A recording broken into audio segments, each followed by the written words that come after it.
हाँ नमस्कार, मैं हृदय धारवार, आप देख रहे हैं खबर भारत। आज हम बात करेंगे कोरोना वायरस को लेकर। फिर जिस तरीके से कोरोना के केस तेजी से बढ़ रहे हैं, वाकई विस्फोटक स्थिति में कोरोना आ चुका है, क्योंकि लगातार केसेस बढ़ रहे हैं। पिछले 24 घंटे के अंदर 1 लाख नए केस बढ़े हैं, जो कि वाकई चिंता का विषय है। आखिर सरकार की तैयारियां क्या हैं और क्या इंतजाम होना चाहिए और जनता को किस तरीके से अवेयर होना चाहिए, इस पर हम बातचीत करेंगे। फिर देखते हैं एक खास रिपोर्ट।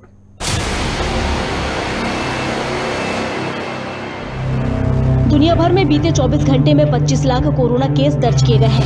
देश में कोरोना की तीसरी लहर ने रफ्तार किस तरह से पकड़ी है, इसका अंदाजा इसी बात से लगाया जा सकता है कि कई महीनों बाद गुरुवार को देश में मरीजों का आंकड़ा 1 लाख को पार कर गया। भारतीय विज्ञान संस्थान के विशेषज्ञों की माने तो जनवरी के तीसरे और चौथे सप्ताह के बीच कोरोना अपने पीक पर होगा।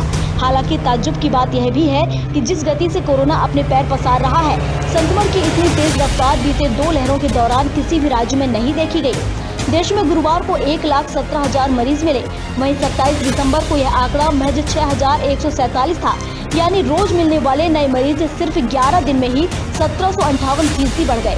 पहली लहर में शिवराज सरकार को सरकार खरीदनी थी, दूसरी लहर में दवाएं खरीदनी थी, उसका कारण जो भी रहा हो, और तीसरी लहर में मुख्यमंत्री जी सचिवालय के 5वीं मंजिल से नीचे उतर नहीं पा रहे हैं।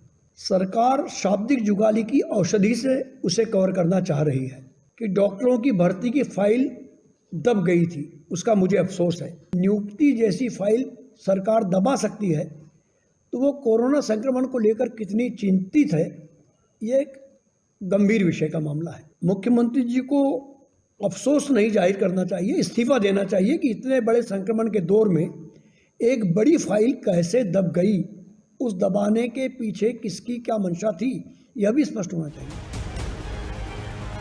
WHO चीफ टेड्रोस ने कहा कि ओमिक्रॉन दुनिया भर के लोगों की जान ले रहा है। वैक्सीनेटेड लोगों के लिए ओमिक्रॉन डेल्टा के मुकाबले कम खतरनाक साबित होगा, लेकिन इसका मतलब यह नहीं है कि इसे हल्के में लिया जाए।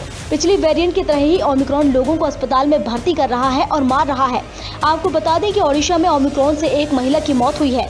वहीं बात करें मध्य प्रदेश की, तो 24 घंटे में यहां 1320 केस सामने आए हैं। कोरोना के बढ़ते संक्रमण की वजह से पाबंदियां बढ़ाई जा रही हैं। अब बिना मास्क पेट्रोल और डीजल नहीं मिलेगा। भोपाल में भोजपाल मेला रद्द कर दिया गया है। इंदौर में शुक्रवार को 3 फ्लाइट्स निरस्त कर दी गई।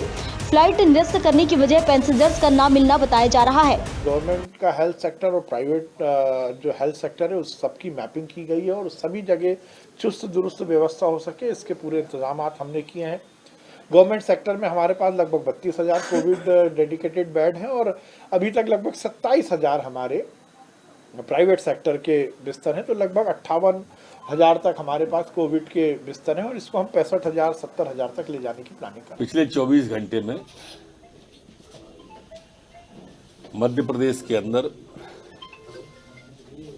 कोरोना के 1,320 प्रकरण नए आए। टेस्ट हमने किए थे 68,760, जिसमें से 1,320 नए आए। ठीक 169 लोग ठीक होके अपने अपने घरों की ओर स्वस्थ होके गए हैं। संपूर्ण प्रदेश में एक्टिव केस अब 3,780 वर्तमान में है। शासन और प्रशासन तीसरी लहर की आहट के साथ ही मजबूत दावे करने लगा है। हालांकि 60 साल से ज्यादा के बुजुर्गों के लिए बूस्टर डोज तो किशोरों के लिए वैक्सीनेशन की व्यवस्था हो गई है। सरकार का दावा है कि उसने जगह जगह सामुदायिक स्वास्थ्य केंद्र और अस्पतालों में बेड की संख्या में बढ़ोतरी की है, दवाइयों में भी इजाफा किया है। वहीं लोगों को जागरूक करने के लिए तमाम प्रयास किए जा रहे हैं। वैसे मध्य प्रदेश सरकार ने यह भी दावा किया था कि तीसरी लहर मध्य प्रदेश में नहीं आने देंगे, लेकिन इसने दस्तक दे दी है। बहरहाल देखना यह होगा कि शासन के इन व्यवस्थाओं के दावे इस बार लहर में कितने सच साबित होते हैं। खबर भारत आपसे अपील करता है कि मास्क लगाएं और सोशल डिस्टेंसिंग का पालन करने के साथ साथ वैक्सीन जरूर लगवाएं। ब्यूरो रिपोर्ट, खबर भारत, भोपाल। कोरोना अपने पांव पसार रहा है, वाकई चिंता का विषय। मध्य प्रदेश के अंदर पिछले 24 घंटे के अंदर 1320 नए केस आए हैं। लगभग मध्य प्रदेश के अंदर एक्टिव केस की संख्या हो चुकी है 3,780, जो एक बड़ा आंकड़ा होता है। लगातार भोपाल, इंदौर जैसे बड़े शहरों के अंदर आंकड़े तेजी से बढ़ रहे हैं। इस पर चर्चा करेंगे, सरकारी तैयारी क्या है। कुछ खास मेहमान साझा परिचय करा दें आपका। बीजेपी से दिव्या गुप्ता जी। दिव्या जी स्वागत है आपका। कांग्रेस से हैं कांग्रेस नेता ब्रजभूषण नाथ जी आपका भी स्वागत है। और हमारे स्टेट हेड पंकज गुप्ता जी। पंकज जी आपका भी स्वागत है। दिव्या जी, शुरुआत आपसे करेंगे कि जिस तरीके से सरकार अलर्ट है, तैयारी तेजी से चल रही है, लेकिन कोरोना भी तेजी से बढ़ रहा है, ये 24 घंटे के अंदर 1320 नए केस सामने आए हैं। हृदय जी, कोरोना तो अब आ चुका है, तो हम इसे स्वीकार करें और स्वीकार करके उसकी तैयारी, उसके लिए मुस्तैदी हमारी क्या है, हम किस तरह से उसका सामना कर रहे हैं, हम और इतने दिनों में हम और क्या चुस्त दुरुस्त कर सकते हैं, इस बात को लेके तो काउंटडाउन तो अब शुरू हो चुका है। अब इस काउंटडाउन के लिए हम अपनी सरकारी तरफ से, समाज की तरफ से, हम अपनी तरफ से क्या क्या तैयारी कर सकते हैं, ये अब एक सामूहिक तैयारी होगी। ये सिर्फ किसी एक का नहीं होगा। इसलिए मैं बार बार आप लोगों से सबसे जिक्र करती हूँ, निवेदन करती हूँ कि सिर्फ सरकार की जिम्मेदारी नहीं है। यदि जनता मास्क नहीं पहनेगी, यदि वो बाहर निकलना बंद नहीं करेगी, यदि सामूहिक रूप से आप अगर बाजारों में या किसी भी त्योहार में या किसी भी चीज में सम्मिलित होना नहीं बंद करेंगे, तब तक हम इसका संक्रमण नहीं रोक पाएंगे। कोरोना का जो ओमिक्रॉन, जो एक वायरस का जो अभी म्यूटेंट है, वो बहुत संक्रमित होता है, बहुत फास्ट। उसका रैपिड रेट बहुत ज्यादा है, ऑलमोस्ट 10 टाइम्स। लेकिन अच्छी बात यह है कि वो उतना घातक नहीं है। गले की तक आके वो रह जा रहा है, तो सर्दी जुकाम के लक्षण आएंगे और वायरस चला जाएगा। कुछ लोग जो 2 वैक्सीन के बाद भी पॉजिटिव आए हैं, उनके पास भी कोई बहुत विलक्षण लक्षण नहीं देखने को मिले हैं। तो अच्छी बात यह है कि हम जल्दी रिकवर हो रहे हैं, फटाफट रिकवरी भी उतनी ही हो रही है। लोग 7-7 दिन के आइसोलेशन के बाद अपने काम पे वापस लौट गए हैं जो पॉजिटिव हो गए थे, तो अच्छी बात भी है। और लेकिन सजग और सचेत रहने का अब बहुत ज्यादा समय है। कृपया इसको लाइटली ना लें, इसलिए क्योंकि यदि मेरे घर में कोई भी एक बुजुर्ग है जिसको डायबिटीज है या जिसको इम्यूनो कॉम्प्रोमाइज कोई भी सिचुएशन है, तो उसके लिए ये तकलीफदेह हो सकता है। आप स्वस्थ रहेंगे, लेकिन घर का कोई यदि बुजुर्ग यदि संक्रमित हो जाता है तो उनकी संभाल हमारे लिए मुश्किल हो जाएगी। तो थोड़ा सा अपने लिए ना सही, अपने आसपास के लोगों का ध्यान रखिए, बस इतना निवेदन है। ठीक है ब्रजभूषण नाथ जी, कांग्रेस पार्टी की तरफ से क्या कहना आपका है? क्योंकि तैयारी सरकार की पूरी है, लगभग कुछ हॉस्पिटल ऑक्यूपाई किए गए हैं। आज लगभग जो चीज़ें सामने आ रही हैं, सरकार हर तरीके से निपटने के लिए सक्षम है। देखिए हृदय जी, सरकार तो पहले लॉकडाउन में भी निपटने के लिए सक्षम थी और दूसरे लॉकडाउन में भी निपटने में सक्षम थी और तीसरे लॉकडाउन आपके सामने आ रहा है। तीसरे कोरोना में और ओमिक्रॉन की जो लहर है, वो मध्य प्रदेश में जहां कह रहे थे कि मध्य प्रदेश में नहीं आएगा कोई भी ओमिक्रॉन का केस, लेकिन ओमिक्रॉन सबसे पहले इंदौर में आया और उसके बाद इसने रफ्तार पकड़ ली है। ये निश्चित तौर पर दिव्या जी सही कह रही है कि इसकी रफ्तार बहुत तेज है और वो 14 गुना तेजी से बढ़ता है। अभी केंद्र ने गाइडलाइन दी है कि 7 दिन के अंदर होम आइसोलेशन हो जाए। तो अभी सरकार अपनी व्यवस्था ये बताई कि 7 दिन में होम क्वारंटाइन होता है और अगर उसको ज्यादा सीरियस लंग्स में इन्फेक्शन होता है तो वो हॉस्पिटल में कहाँ जाएगा, अभी हॉस्पिटल की कितनी व्यवस्था है, ये सरकार को बताना चाहिए। और सबसे बड़ी बात तो ये बतानी चाहिए कि प्रशासन को, शासन को, कि इस मध्य प्रदेश में लोग मास्क क्यों नहीं पहन रहे। अगर मास्क नहीं पहन रहे तो वो कहाँ से जागरूकता कमी है, कहाँ किसने अवेयरनेस में ढीलापन छोड़ के रखा है। प्रशासन नागरिकों को बता क्यों नहीं पा रहा कि ये आपकी जान के लिए बहुत जरूरी है और कौन सा मास्क पहनना चाहिए, अभी इसकी गाइडलाइन नहीं है। अभी ये तो बता रहा है कि होम आइसोलेशन हो जाना चाहिए। मध्य प्रदेश सरकार ने अभी कोई दवाई के ट्रीटमेंट ये नहीं बताया कि ये इस बीमारी में ये दवाई लगनी चाहिए। पिछले बार भी आपने ये बताया कि लगातार 60-60 हजार रुपए के रेमडेसिविर बेचे और उसके बाद WHO ने कहा कि ये रेमडेसिविर गलत लगा दिए गए, मौत हो गई लोगों की। आपने लगातार ऑक्सीजन की जगह कमर्शियल सिलेंडर लोगों को लगा दिए गए और उसके बाद बताया कि नहीं वो कमर्शियल सिलेंडर थे, वो ऑक्सीजन सिलेंडर नहीं थे, इसलिए लोगों की मौत हो गई। फिर बाद में मौत का आंकड़े पे आते हैं हम लोग। मौत का आंकड़ा लगातार छिपाते रहे। मध्य प्रदेश में लगातार भोपाल में ही, सुभाष नगर में, भदभदा में लाशें जलती रही और संख्या 100 की जगह 2 बताते रहे। ये झूठ बोलने से काम नहीं चलेगा। आप सीधे सीधे बता दीजिए कि कोरोना के लक्षण ऐसे होते हैं, मास्क लगाना ऐसे जरूरी होता है और मास्क अगर बच्चे को लगाना चाहिए कि नहीं लगाना चाहिए, कितने साल के बच्चे को मास्क लगाना चाहिए, ये अभी असमंजस की स्थिति मध्य प्रदेश में है। अब रही बात मास्क ना लगाने की, और लगातार अभी आपने देखा कि मैं ऐसा समझता हूं दिव्या जी, आपसे निवेदन है कि सबसे पहले मध्य प्रदेश का शासन और प्रशासन ये मास्क लगा के दिखे।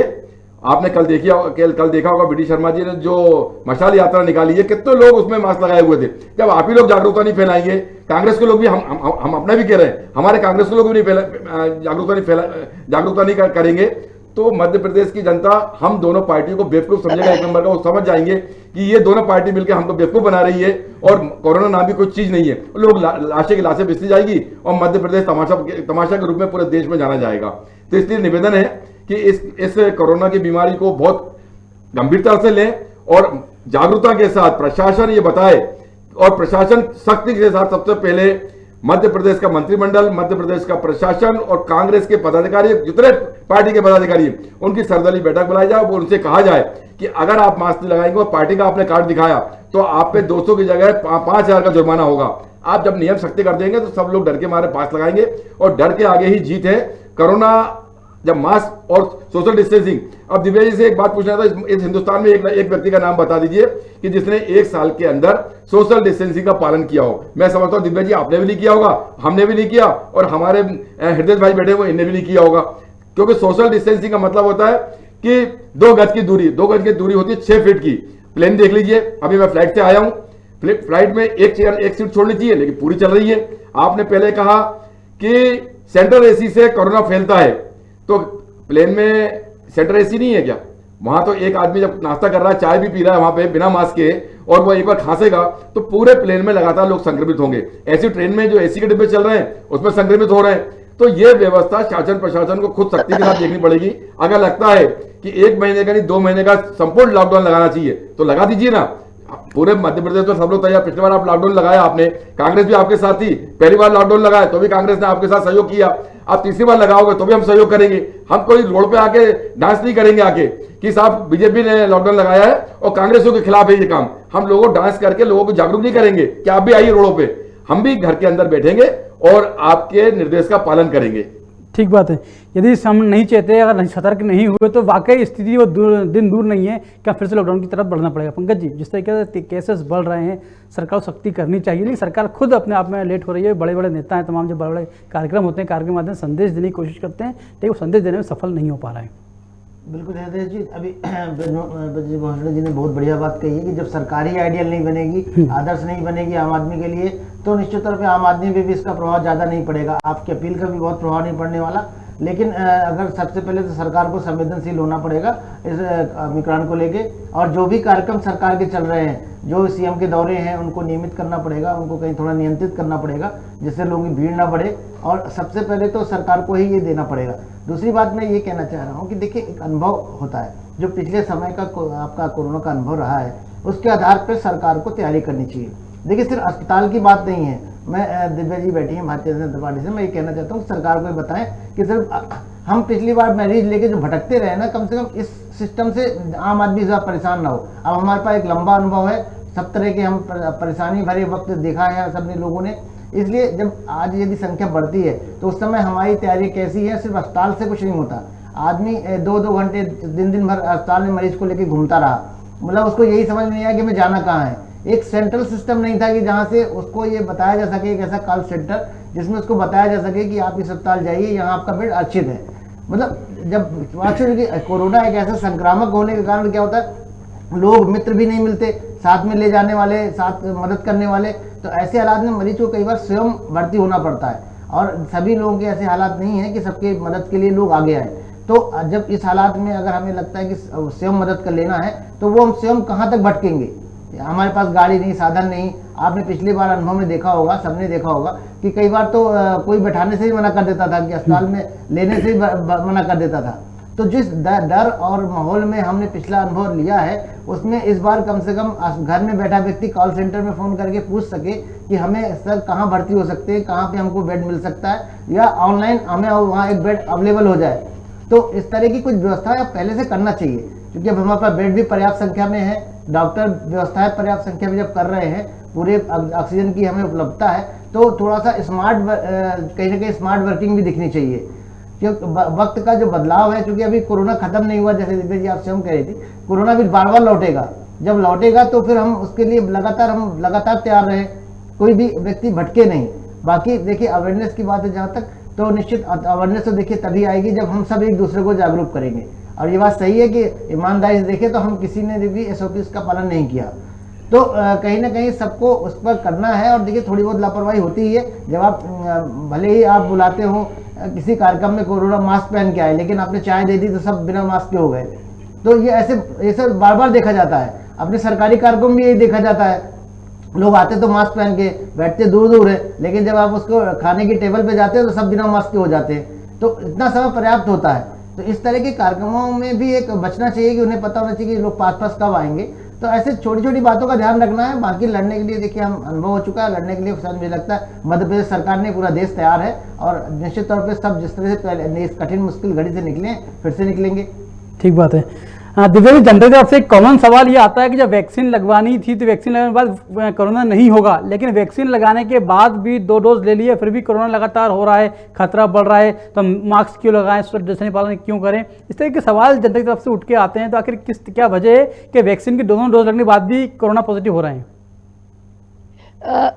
हृदय जी, मैं हमेशा कहती रही हूँ कि ये जो वायरस है इसकी नियति है म्यूटेट होना। आपने वायरस का जो जिस वायरस के अगेंस्ट आपने वैक्सीन बनाया था, जब तक आपने वैक्सीन लगाया वो फिर म्यूटेट होके किसी और वर्जन में आ गया। अच्छी बात, मैं बार बार ये कह रही हूँ कि अब इसके वर्जन जो चेंज होते जाएंगे वो हो सकता है और चेंज होते जाए और वो इसलिए कम होता जाए, उसकी मारक क्षमता कम होती जाए। इसीलिए बूस्टर डोज आया कि आपने 2 वैक्सीन लगा लिए लेकिन आप बूस्टर भी लगवा लीजिए। तो ये जो सारी रिसर्च है, क्योंकि हमारे पास इस पर्टिकुलर बीमारी की कोई रिसर्च नहीं थी। किसी भी वैक्सीन के बारे में स्टडी करने के लिए आपको एक रेट्रोस्पेक्टिव स्टडी मिनिमम 5 से 10 साल की लगती है, मिनिमम। और हमारे पास रेट्रोस्पेक्टिव स्टडी क्या, अभी कोई और फ्यूचरिस्टिक स्टडी करने के लिए भी कि वायरस कितना म्यूटेट होगा उसके बारे में भी कोई जानकारी नहीं है। अभी ऐसा कहने हैं कि इजराइल में 4 डोज लग चुके हैं, उसके बावजूद उनके पास कोई और एक म्यूटेशन आया है जो उन्होंने नोटिस करा है। और अब एक्चुअली इसको लेके बहुत मजाक बनने लग गए हैं। कल मैंने या आज शायद आनंद महिंद्रा जी का एक ट्वीट देख रही थी, उसमें उन्होंने कहा है कि ऐसा करते हैं कि सब कंट्री अपना अपना एक वेरिएंट घोषित कर देते हैं और हो सकता है कि क्रिकेट प्रीमियर लीग की जगह एक वायरस प्रीमियर लीग करवा दो, सबका आपस में कंपटीशन हो जाए। मतलब अब इस तरह के मजाक बनने लग गए हैं कि क्या हो रहा है, हर रोज सुबह उठा के एक नया वायरस आप घोषित कर देते हो। तो अब लोगों की जो एक जिसे कहना चाहिए सेंसिटिविटी इस विषय को लेकर वो कम होती जा रही है। हम उस चीज की तीव्रता, उस चीज की सीरियसनेस, हम उस चीज की सिवियरिटी को हम कम आंकने लग गए हैं। इसलिए हम उसके साथ जिंदगी, ऐसा लगता है कि अब ठीक है यार, 2 लॉकडाउन लग जाएगा, एक वीकेंड का लॉकडाउन लग जाएगा, फिर उसके बाद जिंदगी चलने लगेगी। क्योंकि अब हमको ये पता है कि हमको इसके साथ जीना सीखना है। हमको ये पता है कि अब रोजगार के साथ हम कॉम्प्रोमाइज नहीं कर सकते, रोजगार अब बंद नहीं हो सकता है, क्योंकि वो अब रोजी रोटी नहीं, वो अब एक्चुअली जीवन मरण का प्रश्न हो गया है। तो रोजी रोटी बंद नहीं हो सकती, रोजगार बंद नहीं हो सकता। और जहां तक ब्रजभूषण जी ने बात कही मास्क को लेकर, तो सर आप ये बताइए कौन सा ऐसा प्रतिष्ठान है जिसके बाहर नहीं लिखा हुआ कि बिना मास्क के एंट्री नहीं होगी या मास्क पहन के चलिए। कितनी अवेयरनेस रोज टीवी पे हर जना अपना विज्ञापन देता है। तो ये जो सारी की सारी चीजें हैं ये हो रही हैं, लेकिन जनता मानने को तैयार ही नहीं है। उस चीज के लिए मुझे बहुत एक दुख होता है, क्षोभ भी होता है। मास्क भी लगाएंगे तो एक फॉर्मेलिटी के साथ मुंह के ऊपर कवर कर लेंगे, नाक अनकवर्ड रहेगा। तो ये सबसे बड़ा एक जो विडंबना है मास्क लगाने की, और गले पे टांग के चलेंगे और जैसे कोई दिखा तो वापस ऊपर खींच लिया। तो इस तरह के जो सारे उपक्रम लोग करने लग जाते हैं, ये बहुत हास्यास्पद भी है। किसी को किसी चीज से कोई प्रोटेक्शन नहीं हो रही। तो आप जब तक स्वयंभू आप मोटिवेटेड नहीं होंगे कि आपको ये करना है, क्योंकि ये आपकी नैतिक जवाबदारी है समाज के प्रति, जब तक आप इसको अपने आप को महसूस नहीं करेंगे तब तक संभव नहीं। सरकार जितने मर्जी आपके ऊपर लगा दे कि अच्छा आप नहीं पहनेंगे तो 500 रुपए का दंड होगा या कुछ और होगा, वो एक तरीका होता है। क्योंकि आपके ऊपर अगर नहीं थोपा जाएगा तो आप कहना मानना नहीं सीखते। पुरानी कहावत है कि लातों के भूत बातों से नहीं मानते। तो आपके ऊपर आर्थिक दंड दिया जाता है तो आपको कम से कम उसकी चोट लगेगी तो आप हर बार पहनेंगे और 10 लोगों को बताएंगे। क्योंकि दिल्ली में ये संभव हुआ, 2-2 हजार का जुर्माना लगा है मास्क नहीं पहनने पर। तुरंत फोटो खींचती है और तुरंत आपके पास वो जुर्माना आ जाता है। तो हम तो 100-100 रुपए की बात कर रहे हैं। तो आपका मास्क पहनना कितना आवश्यक है, एक तो ये बहुत जरूरी है। दूसरी बात, जब हमने वैक्सीन लगवाया था तो ये कहीं नहीं कहा था कि अब आपको जीवन भर कोरोना नहीं होगा। क्योंकि कोरोना का वायरस का म्यूटेशन तय था, होना ही था।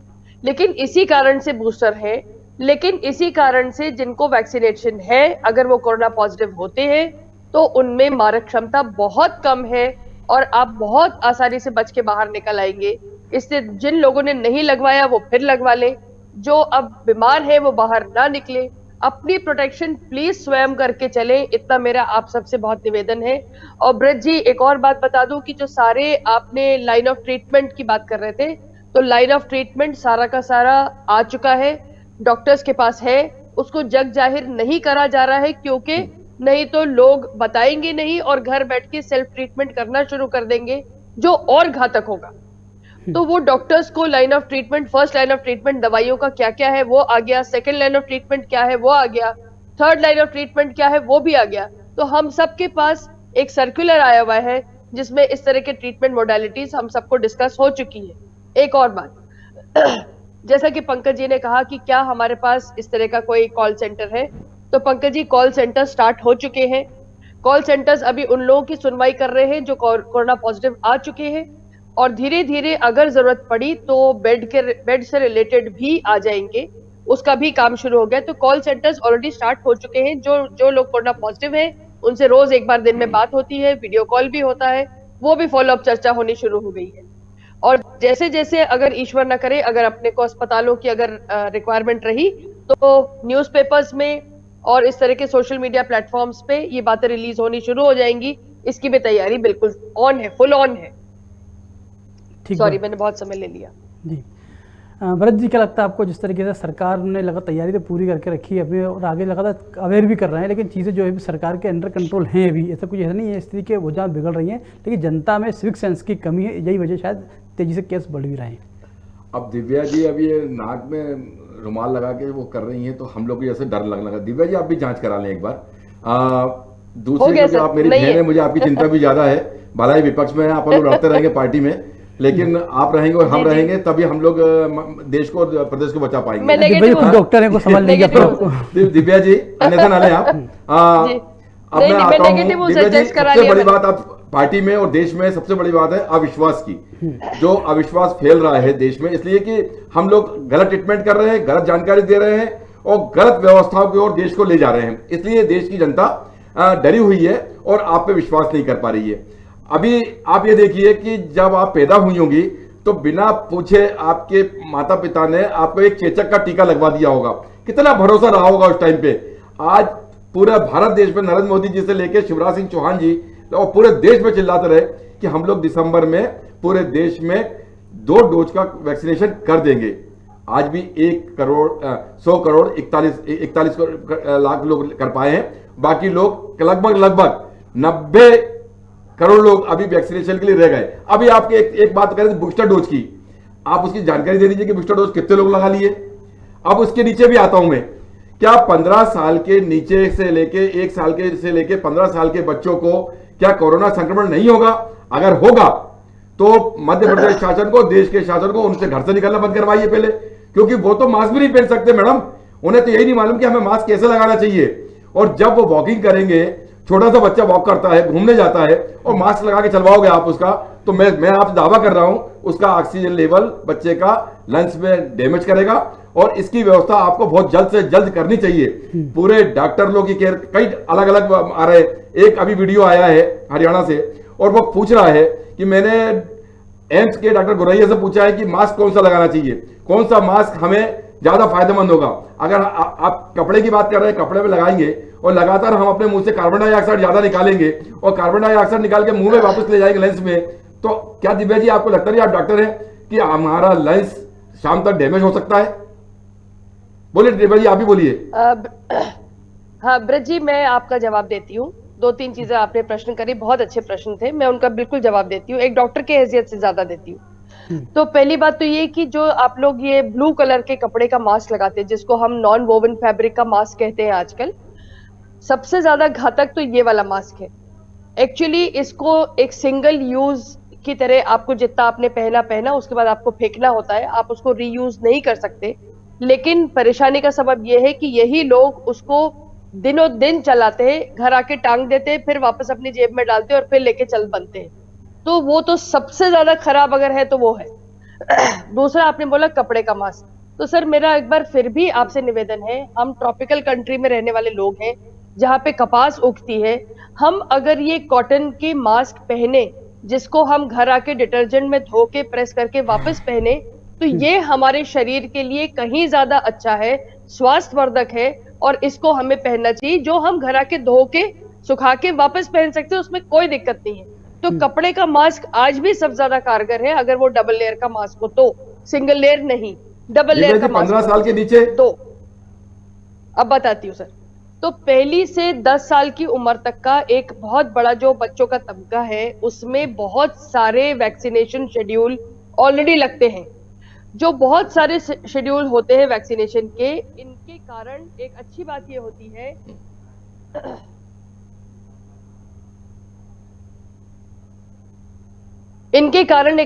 ये होती है कि इनसे बच के ऑलरेडी बॉडी में इम्यूनिटी बहुत सारी चीजों की डेवलप हो चुकी होती है। तो 1 to 10 इयर्स हमारे बच्चे ऑलरेडी काफी हद तक प्रोटेक्टेड है। यदि और कोई अन्य कोई आपदा विपदा किसको आने वाली 1 in a million, वो हमको नहीं पता है, उसका नहीं कह सकते, लेकिन by and large 1 to 10 years are protected, they are safe. इसलिए एक वो ब्रैकेट है जो हम सेफ मान के चलते हैं। अब रही बात 15 से 18 जो हमने वैक्सीनेशन स्टार्ट कर दिया है, आपने जो एक वापस प्रश्न करा था कि इतने लोग बच गए हैं जिन्होंने वैक्सीन नहीं लगाई, तो ब्रिज सर आज वो समय नहीं है, लेकिन मैं उस बात को टच भी नहीं करना चाहूंगी। मैं फिर वापस आना चाहूंगी इस बात को लेकर कि हम में से कितने लोग इस बात को लेकर सचमुच गए, हमने कितने लोगों को प्रोत्साहित करा, क्यों अभी भी लोग घर बैठे हुए हैं, क्यों अभी भी लोग कतरा रहे हैं, क्या डर बैठाया गया, क्या डर उनके अंदर बताया गया कि आप वैक्सीन ना लगवाएं क्योंकि ये होगा। इस तरह के अनन्य वीडियो पहले चले, जानबूझ के चलाए गए, कभी गर्भवती महिला को लेके चलाया गया, कभी महिलाओं को लेके चला गया, कभी पुरुषों की पुरुषत्व को लेके चलाया गया। तो ऐसे इतने तरह के जब दुष्प्रसार हुआ है तो उसका कहीं ना कोई भ्रामक असर तो होगा ही, और यही उसका आफ्टरमैथ है कि हम लोग अभी भी उसमें से उबर नहीं पा रहे हैं। अगर हो जाता तो आज हम रिकॉर्ड तोड़ देते, क्योंकि हम इतनी बड़ी जनसंख्या के बावजूद हम अगर यहाँ तक पहुंच गए हैं तो ये बहुत बड़ी उपलब्धि है ब्रिज सर। इसको मुझे लगता है कि हमें, हमारी तरफ से फिर मैं बोलूंगी कि हमने कितने लोगों को प्रोत्साहित करा कि तुमने लगाया कि नहीं, अरे लग गया कि नहीं। पहले आप अच्छा, अब आप मुझसे प्रश्न करेंगे कोरोना रुकेगा कि नहीं रुकेगा। तो सर कोरोना तो ऐसा है कि अब जब तक वो डिटेक्ट होता है कि आ गया है, तब तक तो वो स्प्रेड हो चुका होता है। यानी मुझ में अगर लक्षण आया तो जब मैं लक्षण आया तो ही मैं टेस्ट कराने जा रही हूँ। जब तक लक्षण आया तब तक तो मैं ऑलरेडी 20 लोगों को इन्फेक्ट कर चुकी हूं ना। तो प्रॉब्लम उस चीज की नहीं है कि मैंने करवाने के बाद टेस्ट कराया, प्रॉब्लम उस चीज की है जब मैं एसिम्प्टोमेटिक थी, जब मेरे अंदर कोई सिम्टम नहीं थे, तब ही मैंने स्प्रेड कर दिया था। तो इसलिए बार बार कहा जा रहा है कि प्रिवेंशन प्लीज करिए अपना। आप जब तक स्वयं का प्रोटेक्शन नहीं करेंगे तब तक संभव नहीं है कि आप समाज को प्रोटेक्टेड रख सकेंगे। ठीक बात है पंकज जी, जो कि कोरोना टेस्ट की रिपोर्ट भी काफ़ी लंबे समय बाद आई, 3-3 दिन लग रहे हैं आने में, अभी भी ये स्थिति है। बिल्कुल, हम यही मैं कहना चाह रहा हूँ अजय जी कि जब आज अगर हम पहले फेज में भी हम 3-4 दिन में रिपोर्ट पा रहे थे और आज भी यदि हमें 3-4 दिन में रिपोर्ट मिल रही है, तो ये मतलब हम अभी हमें कुछ काफ़ी सफर तय करना है इस बीमारी से लड़ने के लिए। कम से कम आज की परिस्थितियों में तो हमें इस अनुभव के बाद ज़्यादा से ज़्यादा टेस्टिंग की व्यवस्था या रिपोर्ट्स आने की व्यवस्था तो हो जानी चाहिए। ऐसे अभी बहुत सारे छोटे छोटे अनुभव हैं जिनका हम लाभ लेकर हम और अच्छी व्यवस्था बना सकते हैं। देखिए, सीखना तो इसी के साथ है, रहना भी इसी के साथ है। कोरोना इतनी जल्दी जाने वाली बीमारी भी नहीं है, भले ही उसका म्यूटेंट बदलता रहेगा, कभी कभी काफ़ी जानलेवा होगा, कभी बिल्कुल साधारण सा निकल जाएगा, और उसके हिसाब से बॉडी भी उसको एक्सेप्टेंस हो रही है, वो भी वैसी बनती जा रही है कि कोरोना कुछ दिन बाद नॉर्मल बीमारी हो जाएगी, जैसा कि सभी लोग एक अनुमान लगा रहे हैं। लेकिन जब तक नहीं हो रही है तब तक तो हमें निश्चित तौर पे इसके सीखने के लिए जो जरूरी जानकारी है उनको जानना और समझना होगा, और कहीं ना कहीं सभी का सहयोग ज़रूरी है। इसलिए मैं तो बस इतना कहूँगा कि सभी को स्वयं जागरूक होना है। सरकार और ज़्यादा किसी पे भरोसा करना ज़्यादा उचित नहीं है, क्योंकि हमें ही मेला में जाना है, हमको ही बाजार जाना है। अगर हम हमारी वहाँ की स्थिति बनती है, क्या वहाँ स्थिति होती है, वो हम पर निर्भर करेगी। बिल्कुल पंकज जी, समय की सीमा है, तो दिव्या जी, पंकज जी, ब्रजनाथ जी, आप तीनों का बहुत शुक्रिया, धन्यवाद चर्चा में जुड़े, क्योंकि कोरोना अभी जाने वाला नहीं है, कोरोना अभी तेजी से बढ़ रहा है। यदि आप खुद सतर्क रहेंगे, अलर्ट रहेंगे और अपने आप की सुरक्षा खुद करेंगे तो बेहतर तरीके से इलाज भी करा पाएंगे और समाज को सुरक्षित रख पाएंगे। ये आशा हम आपसे अपील करते हैं कि आप भी ठीक रहिए, स्वस्थ रहिए, मस्त रहिए। फिलहाल चर्चा में इतना ही, मुझे इजाजत, नमस्कार।